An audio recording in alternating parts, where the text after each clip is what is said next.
And this is really jaw-dropping stuff. This is extortion that is happening on the dark web. There are people going after social media handles, and we have learned that sometimes it turns violent.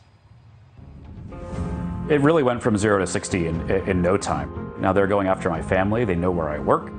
And I was like, well, somebody's bored and playing a trick on us. What began with strange texts and prank pizza deliveries ended in one man's death, a case of violent internet extortion gone wrong. My father died of a heart attack because of their actions. Chris Eberly and Corey Fitch's father, Mark Herring, were early to the social media game, both in possession of coveted original social media handles. Mark's at Tennessee, Chris's at Ginger. It was a lot of fun, and it was kind of part of my identity. But in March of 2020, Chris received a strange text about his page. Hey, Christopher, going to need at Ginger on Instagram. Harassment to you and your family starts now. Initially, Chris thought it was a joke. I responded with LOL, and they wrote back, haha, okay. It didn't take long for Chris to realize he was being extorted. About a half hour later, I got a phone call from a local number. It was a guy that was saying, hey, you called for a tow truck, I'm outside your house. And immediately I was like, oh man, like, this is not a joke. Over the next few days, the stunts escalated and his son's school was put into lockdown. And they called the police and they said that they were me.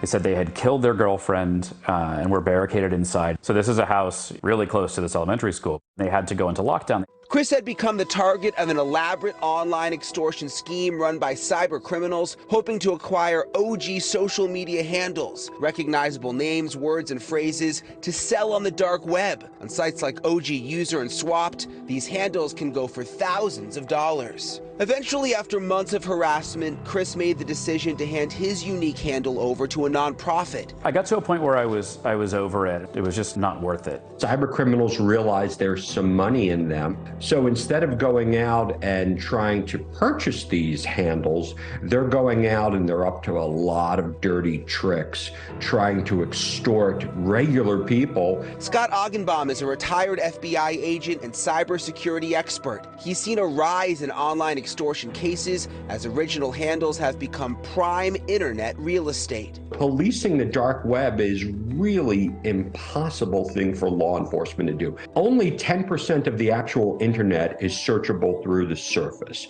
and you have to get to them through special routers. Unlike Chris, when Mark Herring was targeted by cyber criminals on the dark web, he did not make it out alive. A kid from the United Kingdom called the 911 and said that his name was Mark Herring.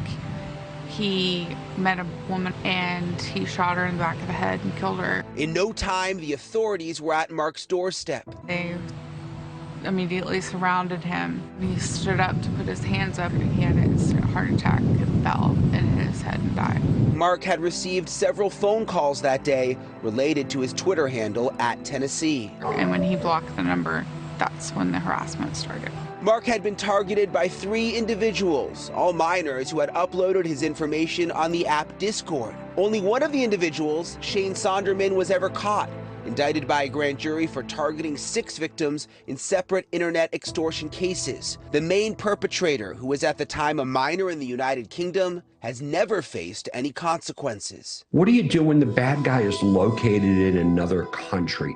It makes it so challenging for law enforcement. The penalty needs to be much more severe. The irony is that Mark, who was killed for his at Tennessee handle, took the page to his grave. It has sat unused since his death. The internet can be fun, exciting. I met my husband on the internet, but it's also deadly. And kids think it's a game and it's someone's life, and that's not a game to play with.